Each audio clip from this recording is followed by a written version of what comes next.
Hello, welcome everybody viewing this interview with Juho Nenonen, a longtime friend. We used to play together. How weird does it, Juho, feel to speak English to me right now? Well, it's not that weird. I think, I'm not sure if we spoke English when we were on the same team, if there were any Americans on the team, but it is weird in that way that we usually speak Finnish, but I can manage. Great. So when you say we played, for the audience, we played basketball, and that inspired me to reach out to you now and do this interview. You recently wrote a thank you letter to basketball, which was very inspiring. Would you like to say a few words about that? And then, like, also, I think there's maybe a challenge for you introducing yourself nowadays when you're no longer a pro athlete. Yeah, my Twitter handle says loading right now. I'm thinking about what should it be because it used to be a entrepreneur, which I still am, and but it used to say I was a co-captain of a Finnish basketball team, and I was part of the Finnish basketball national team, and I had all kinds of nice titles made up for myself, and now that part of me is kind of gone, and so there is the athlete dying in me right now, so Athlete. that's actually part of the letter. Yes, you wrote an athlete dies twice. What is that concept about? That's a concept that I was first introduced. It's probably almost 10 years ago.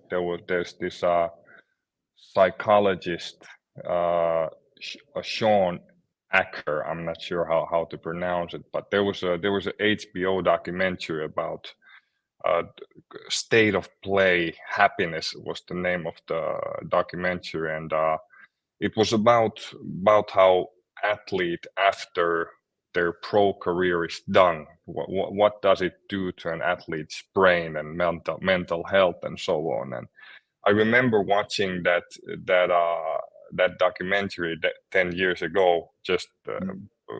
back then I had already played almost 10 years as a professional basketball player, and hearing the first time that an athlete dies twice, first time when the like the identity of a professional athlete dies, and then as we all do, as he or she finally dies.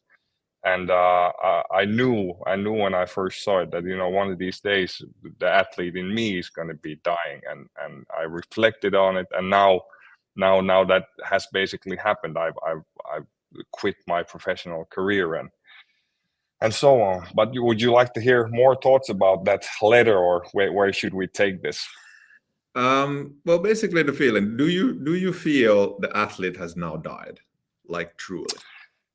Uh, well, I have to say that for me, because I've been just you know this, but maybe for those who don't really know me that well, I've been playing for the past 19 years professional basketball, but I've also founded a couple of companies, and before that I was working at the university doing some management research and teaching over there. And the reason I believe that there's two things that die in an athlete when the career ends. If you ask any athlete what is it that you miss, what you actually what they will what everybody will tell you is that they miss those times in the locker room. They miss those long bus rides. They miss the sense of community, and that is something that is really like human beings as herd animals. It's really really important to us.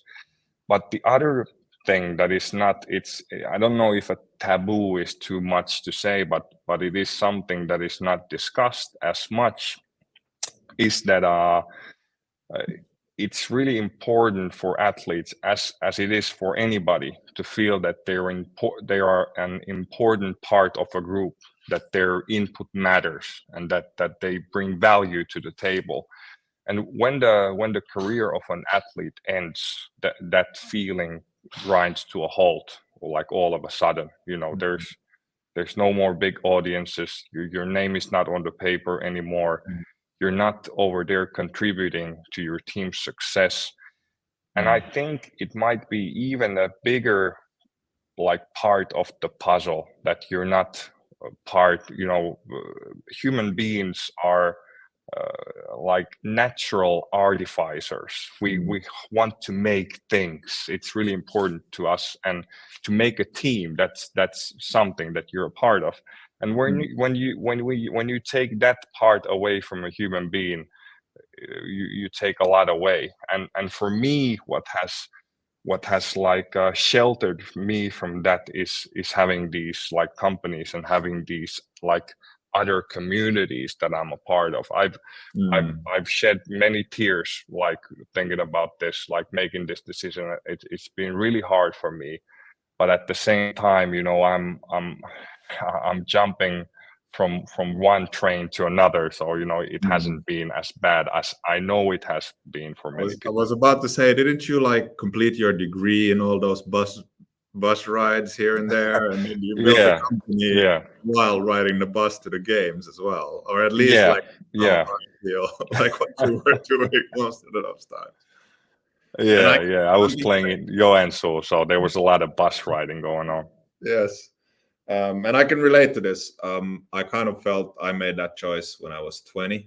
I wasn't as high level as you, and you played for a lot longer than what I felt I played professionally, right? But there's one thing you inspired me. So what the most inspiring part about your letter that got this interview started was there's a father who says the difference you made in the life of that one young player, right? And that's moving. You don't know when it comes to like leadership and inspiration, unless people tell you how you changed their lives, you really don't know about it, right? And then getting those letters are like super meaningful.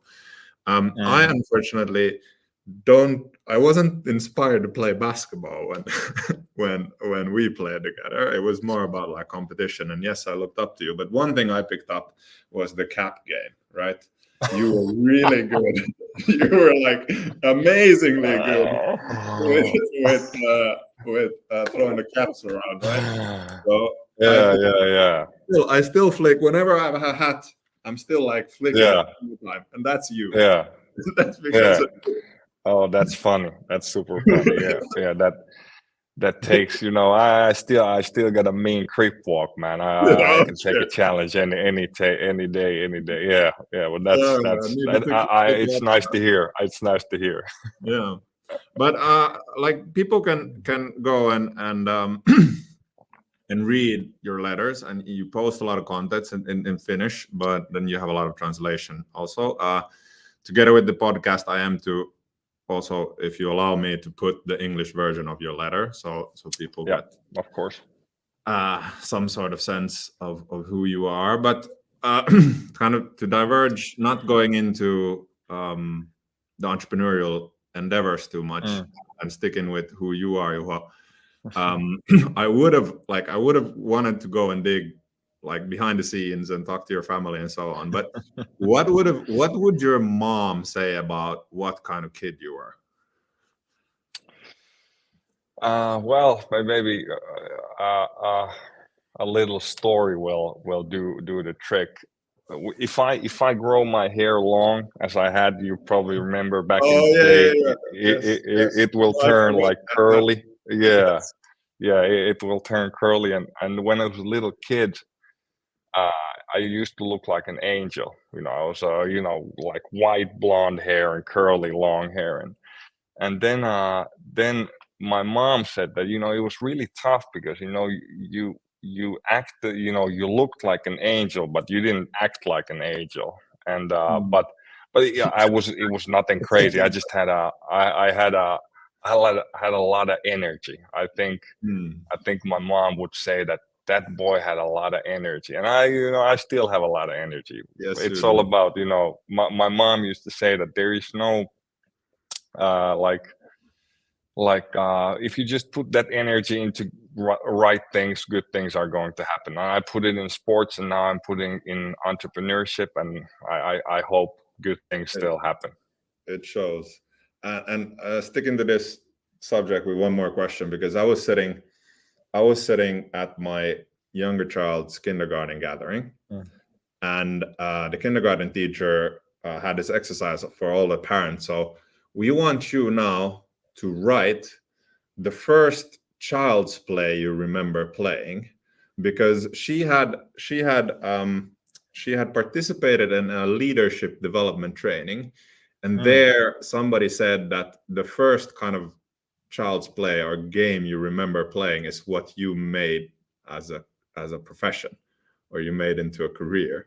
So what does this align? Like, what do you remember? What is the first like child's game you played when you were a child? Let me just clarify. Do you mean like does it mean like a game that I played, or a play that I performed in? Which one No. was it? So I think in Finnish you say leikki, lasten leikki.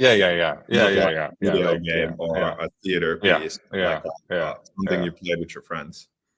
yeah.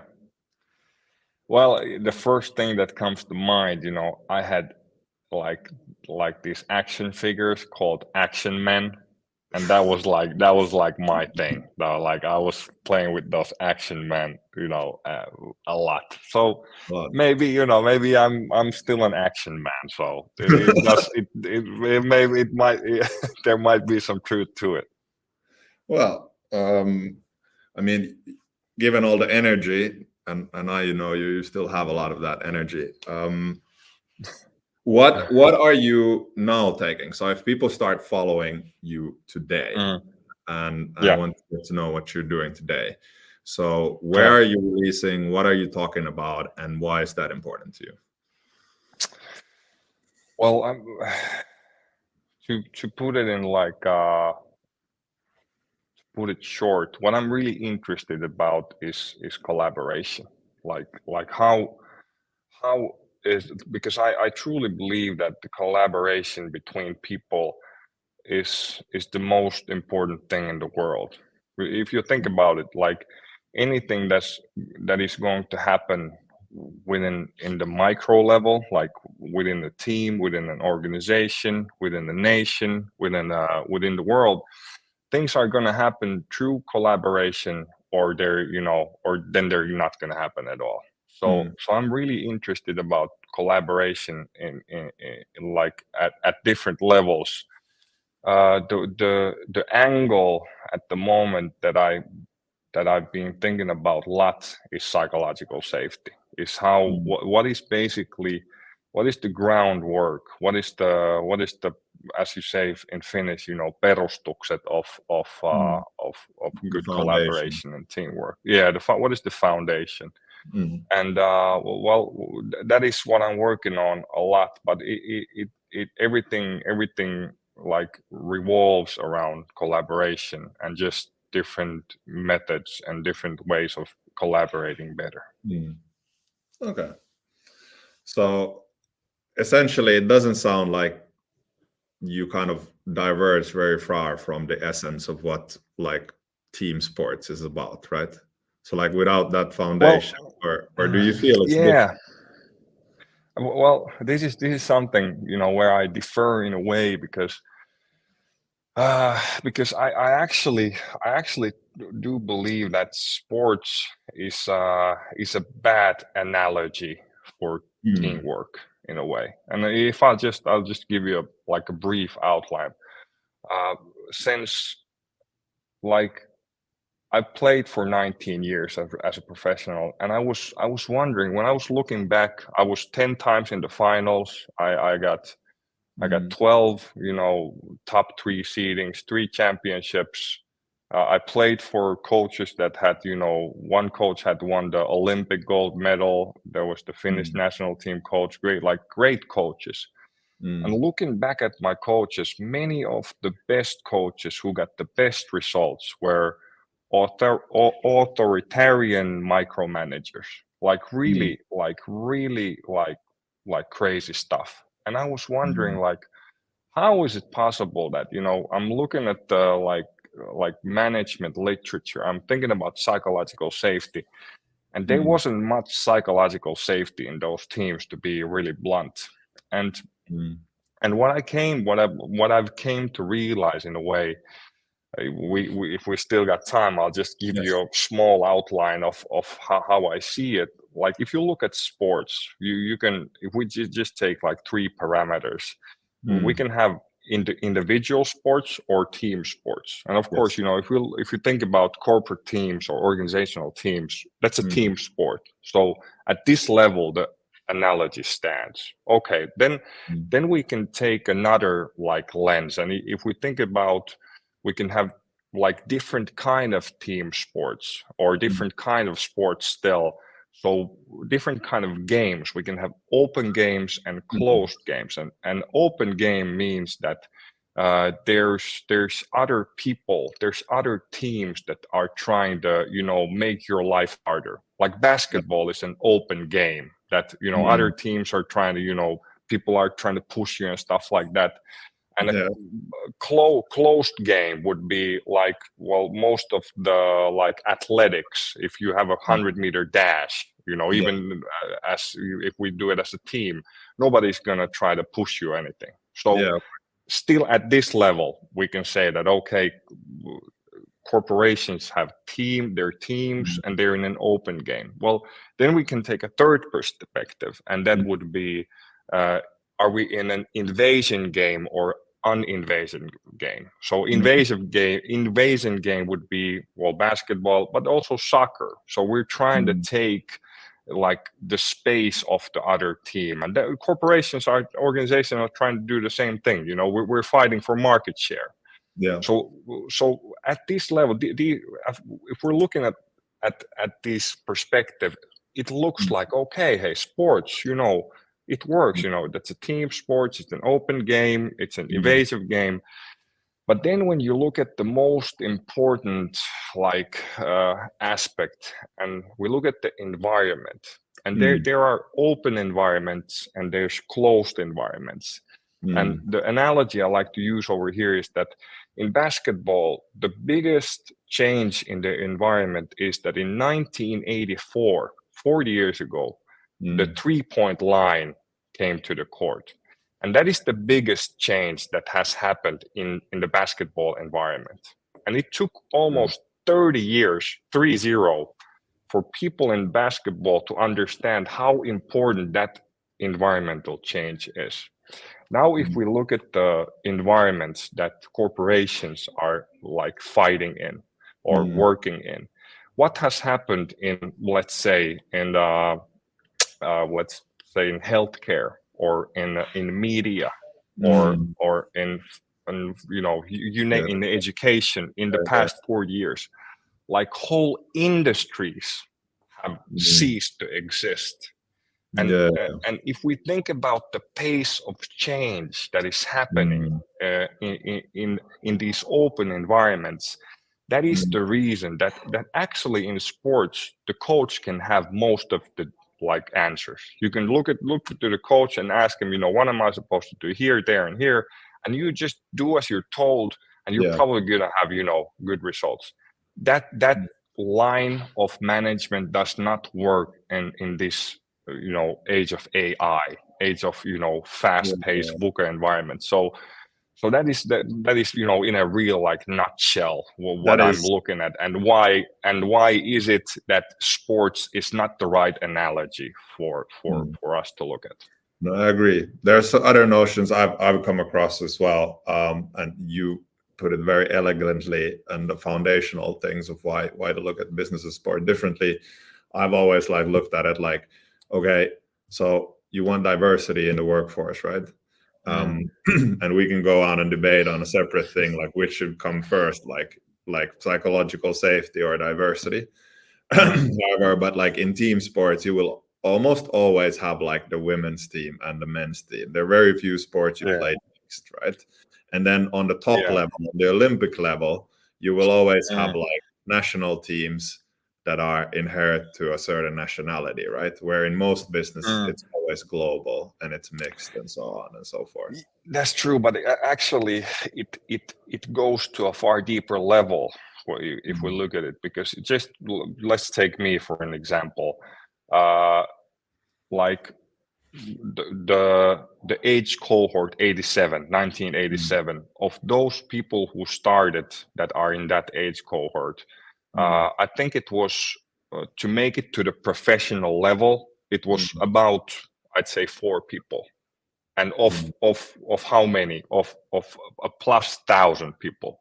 Yeah. So that means that we had a job interview starting from between ages 6, and I started at 12, pretty late. So we had a job interview that lasted for 6 to 12 years, and after that we ended up at the professional level. So and then if you think about the homogeneity of a sports team, you have people who have basically gone through the same job interview. They know the culture of the sport, and they're about the same age and the same sex. So that means there's not too many innovations coming out of locker rooms. I'll tell you that. so well, look at us now. We're innovating outside of it. But yes, we're innovating, but that is the nature of the beast. And if you think about like I actually haven't had, like, during my 19 years, I can't remember too many times that there's actually too much conflict within the team. It's actually pretty rare, because all those people that don't fit that like really exact model of a person who can make it as a professional athlete, they already they didn't make it through the job interview. And the complexity of the corporate world of how to make teams work, that's a tougher job, and that takes more out of management, it takes more out of leading and so on. So I think it's really interesting, and that's where I grind my axe these days. Thank you for sharing these notions. So if the audience would like to follow your stuff, where would they go to find more of your thoughts? I'm pretty active, as you said, in LinkedIn. You can probably put on the show notes my LinkedIn handle, and one of these days maybe in Twitter. But at remoteteambuilder.io, that's where you can find our company. Just shoot them. Maybe I should start making some content in English too. Let's see if this resonates with anybody, or is it just Finland that is interested of these topics? No, I bet there's an international audience that appreciate the fact that we do try to speak English and be more inclusive, even though for sure. And I have to say we have international clients. I also do this stuff but I have to say, I see it as a competitive advantage to start, start in Finnish, and then after that, then because when you go to English, you're against the whole world after that. So but that's the beauty, right? That's the competition. That's true. You need to be best. That's where. For sure, and that is where we go, where our aims are at. So for sure, bring it on. Bring it on. I'll challenge you to a crip walk competition one of these days. Thank you, Challenge accepted. Thank you, and thank you, audience, for listening so far. Check out the letter we'll put in English in conjunction with publishing this podcast. All right, take care. Okay, thank you.